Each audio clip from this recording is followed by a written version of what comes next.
Je n'oublierai jamais le jour où ma belle-mère, Awa, s'est levée devant toute la famille, avec un sourire que je ne lui connaissais pas. Quelques secondes plus tôt, la même femme qui m'avait toujours regardée comme une étrangère venait d'entendre mon nom résonner dans la salle de conférence de Cotonou. « Félicitations, Madame Nadia Sossou. Votre projet est officiellement sélectionné », avait annoncé le responsable sous les applaudissements. J'étais restée figée une seconde, le cœur battant, parce que je savais qu'au-delà de ma réussite, quelque chose allait changer à la maison. Je m'appelle Nadia, j'ai 30 ans. Et pendant presque 5 années de mariage avec Kofi, j'ai essayé de gagner l'estime de sa mère. Mais pour elle, je n'étais jamais assez bien. Trop ambitieuse, disait-elle. Trop silencieuse parfois. Pas assez traditionnelle pour être la femme idéale de son fils. Chaque dimanche au repas familial, ces remarques tombaient doucement, comme des gouttes d'eau qui finissent par creuser la pierre. « Une femme doit d'abord penser à son foyer », répétait-elle en me regardant. Et moi, je souriais poliment, même quand ces mots me blessaient, plus que je ne voulais l'avouer.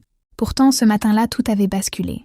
Quand la cérémonie s'est terminée, plusieurs personnes sont venues me serrer la main et parler de mon entreprise qui allait aider des femmes du quartier à lancer leur petit commerce. J'étais fière, mais aussi un peu perdue dans toute cette attention. Puis j'ai levé les yeux et je l'ai vue. Awa se tenait près de la porte, immobile. D'habitude, son regard était froid, presque sévère. Mais cette fois, elle me regardait autrement, comme si elle me découvrait pour la première fois. Elle s'est approchée lentement et devant tout le monde, elle a posé sa main sur mon épaule. « Nadia, ma fille, je suis fière de toi », a-t-elle dit. La salle est devenue silencieuse, parce que personne n'avait jamais entendu ces mots sortir de sa bouche. Moi non plus. Pendant une seconde, j'ai cru rêver. Mais en croisant son regard, j'ai remarqué quelque chose d'étrange. Ce n'était pas seulement de la fierté. C'était aussi une inquiétude profonde, comme si ma réussite venait de réveiller un secret que je ne connaissais pas encore. Et à cet instant précis, j'ai compris que le véritable changement dans ma vie ne faisait peut-être que commencer ce jour-là sans que je sache pourquoi. Elle avait décidé de m'appeler sa fille. Ce moment aurait dû être simplement heureux.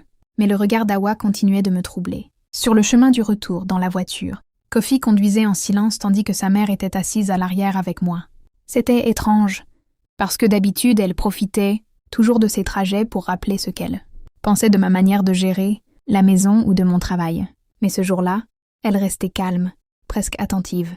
Au bout d'un moment, elle a posé doucement sa main sur la mienne. « Nadia, ce que tu as fait aujourd'hui est important pour la famille, » a-t-elle murmuré. J'ai tourné la tête vers elle, surprise par la douceur de sa voix. Pendant des années, j'avais attendu ne serait-ce qu'un mot d'encouragement. Maintenant qu'il arrivait enfin, je ne savais même plus comment réagir. « Merci, maman », ai-je répondu timidement, même si ce mot ne sortait presque jamais de ma bouche quand je parlais d'elle. Kofi a souri en jetant un coup d'œil dans le rétroviseur, visiblement heureux de voir cette scène qu'il avait toujours espérée. Mais moi, au fond de moi, quelque chose sonnait faux. Quand nous sommes arrivés à la maison familiale, plusieurs voisins et cousins étaient déjà là, car la nouvelle de ma réussite s'était répandue très vite dans le quartier. Les félicitations pleuvaient, les sourires aussi, et pour la première fois depuis mon mariage, je ne me sentais plus comme une invitée dans cette famille. Awa circulait parmi les gens avec une énergie que je ne lui connaissais pas, répétant fièrement « C'est ma belle-fille. Elle travaille dur, Dieu l'a récompensée. » Chaque fois que j'entendais ces mots, j'avais l'impression d'être dans une histoire qui n'était pas la mienne. Plus tard dans la soirée, alors que la maison s'était un peu vidée, Awa m'a appelé depuis la cour. Le soleil se couchait et les manguiers projetaient de longues ombres sur le sol. Elle s'est assise sur le banc en bois et m'a fait signe de la rejoindre. « Nadia, il y a quelque chose que je dois te dire, » a-t-elle commencé lentement. Mon cœur s'est serré. Son ton était redevenu sérieux, presque grave. Elle a soupiré profondément avant de poursuivre. « Pendant longtemps, je n'ai pas été juste avec toi.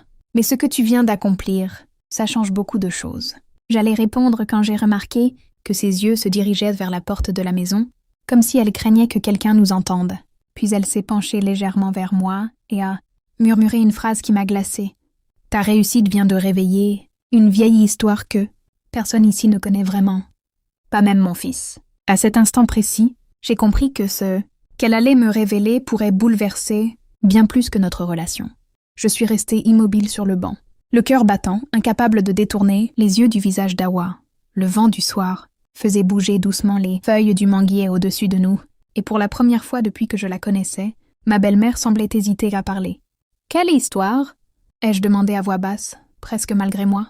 Elle a pris une longue inspiration, comme si les mots pesaient lourd dans sa poitrine. « Nadia, il y a des choses qu'on garde longtemps, dans le silence parce qu'on pense protéger ceux qu'on aime, » a-t-elle commencé. Ses doigts jouaient nerveusement avec le bord de son pagne. « Quand Kofi t'a présenté à la famille, j'ai tout de suite reconnu ton nom.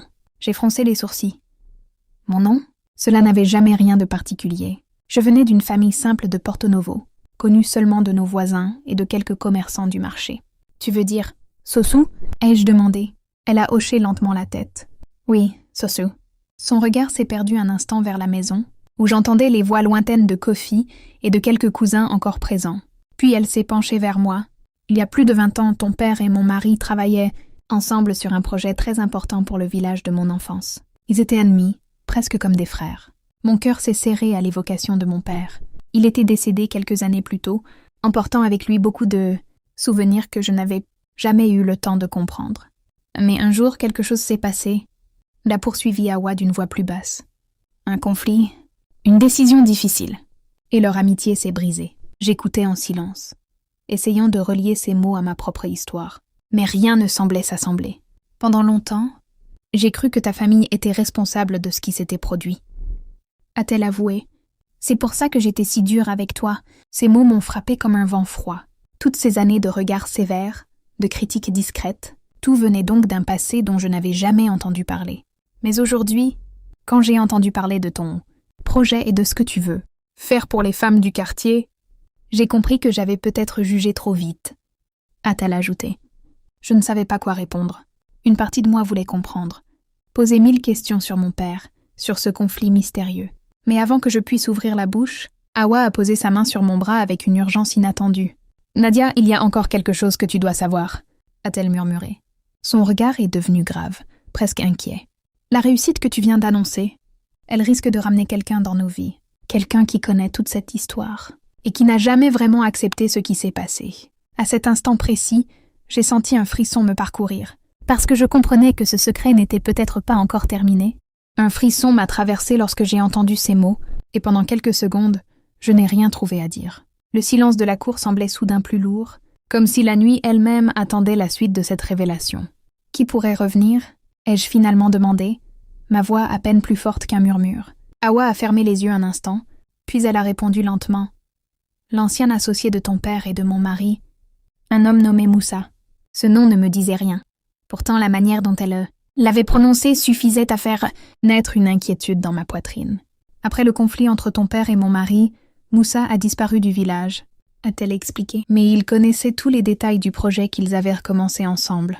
Je l'écoutais avec attention, essayant de comprendre pourquoi ma réussite aujourd'hui pouvait réveiller une histoire vieille de plus de 20 ans. Awa a continué. Ce projet, Nadia, c'était presque la même idée que la tienne. Aider les femmes du quartier à créer leurs activités, leur donner une vraie indépendance. Ton père y croyait beaucoup. Mon cœur s'est serré encore une fois.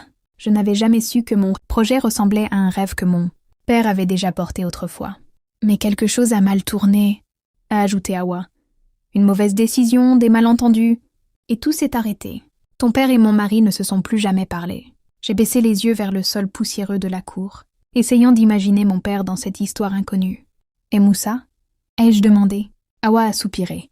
Il disait que le projet devait continuer coûte que coûte. Mais après la dispute, chacun est parti de son côté. Depuis ce jour, personne ne sait vraiment ce qu'il est devenu. Elle s'est interrompue, puis son regard s'est posé directement dans le mien. Quand j'ai entendu parler de ton projet aujourd'hui, j'ai pensé à lui. Parce que s'il apprend ce que tu fais, il pourrait croire que quelqu'un a repris cette idée sans lui. Un léger vent a fait grincer la vieille porte en fer de la cour, et ce simple bruit m'a fait sursauter. « Tu crois vraiment qu'il pourrait revenir après tout ce temps ?» ai-je demandé. Awa n'a pas répondu tout de suite. Elle semblait réfléchir, comme si elle pesait chaque mot. Puis elle a dit doucement « Je ne sais pas, mais je connais cet homme. Quand il pense que quelque chose lui appartient, il ne l'oublie jamais. » À cet instant, des pas se sont fait entendre derrière nous, et la voix de Kofi a retenti depuis la porte. « Nadia, quelqu'un est venu te voir. Il dit que c'est très important. » Awa et moi avons échangé un regard inquiet, parce que dans mon cœur une pensée venait de naître, et je craignais déjà que cet inconnu soit peut-être celui dont nous venions justement de parler. Mon cœur s'est mis à battre. Plus vite lorsque Kofi est resté dans l'embrasure de la porte en attendant ma réponse. Je me suis levée lentement du banc pendant qu'Awa me regardait avec une inquiétude qu'elle ne cherchait même plus à cacher. « Qui est-ce » ai-je demandé à Kofi. Il a haussé légèrement les épaules. « Un homme que je ne connais pas. Il dit qu'il s'appelle Moussa et qu'il vient de loin. » À cet instant précis, j'ai senti le regard d'Awa se poser sur moi comme une confirmation silencieuse. Pendant quelques secondes, personne n'a parlé. Le nom que nous venions d'évoquer, dans la cour, venait de franchir la porte de la maison comme s'il avait entendu toute notre conversation. Je me suis avancée vers l'entrée, chaque pas résonnant dans ma tête. Dans le salon, un homme d'une 50aine d'années se tenait debout près de la table. Il portait une chemise simple, et un vieux sac de voyage reposait à ses pieds. Lorsqu'il m'a vue, il a esquissé un sourire calme mais intense. « Tu dois être Nadia », a-t-il dit d'une voix posée. J'ai hoché la tête, essayant de garder mon calme. « Oui, et vous êtes Moussa », il a acquiescé doucement. Je vois que mon nom est déjà arrivé avant moi. Kofi regardait la scène avec incompréhension, tandis qu'Awa venait d'entrer derrière moi sans dire un mot. Moussa a observé la pièce quelques secondes avant de reprendre. Aujourd'hui, j'ai entendu parler d'un projet lancé par une jeune femme pour aider les femmes du quartier. Quand j'ai entendu ton nom, j'ai compris que je devais venir te rencontrer. Je sentais l'attention de tous se tourner vers moi. Ce projet est important pour moi. Ai-je répondu avec prudence. Il doit aider beaucoup de personnes. Moussa a souri légèrement, mais son regard restait sérieux. Ton père disait exactement la même chose autrefois. Ces mots ont traversé la pièce comme une onde silencieuse. Kofi s'est tourné vers sa mère, surpris. Papa et le père de Nadia se connaissaient? Awa a baissé les yeux, incapable de répondre immédiatement. Moussa a posé une main tranquille sur la table. Oui, ils se connaissaient très bien. Nous avions un rêve commun. Mais les choses se sont compliquées et chacun est parti de son côté. Il s'est ensuite tourné vers moi avec une expression différente, presque apaisée. Quand j'ai vu ce que tu fais aujourd'hui, j'ai compris quelque chose. Ce rêve n'est peut-être pas mort. Il a simplement attendu la bonne personne pour continuer. J'ai senti une émotion inattendue monter en moi. Toutes ces années de tension, de malentendus et de silence, semblèrent soudain prendre un autre sens. Awa s'est avancée doucement et, pour la première fois depuis que je la connaissais, elle a pris ma main devant tout le monde. « Nadia », a-t-elle dit d'une voix émue, « aujourd'hui je comprends que ta réussite n'est pas une menace pour notre famille. C'est peut-être la chance de réparer ce que le passé a brisé. » À cet instant-là, j'ai regardé autour de moi et j'ai réalisé que le changement d'attitude de ma belle-mère n'était pas seulement une surprise. Merci d'avoir suivi l'histoire jusqu'à ici. Abonnez-vous sur la chaîne pour d'autres histoires merveilleuses. Merci et à bientôt.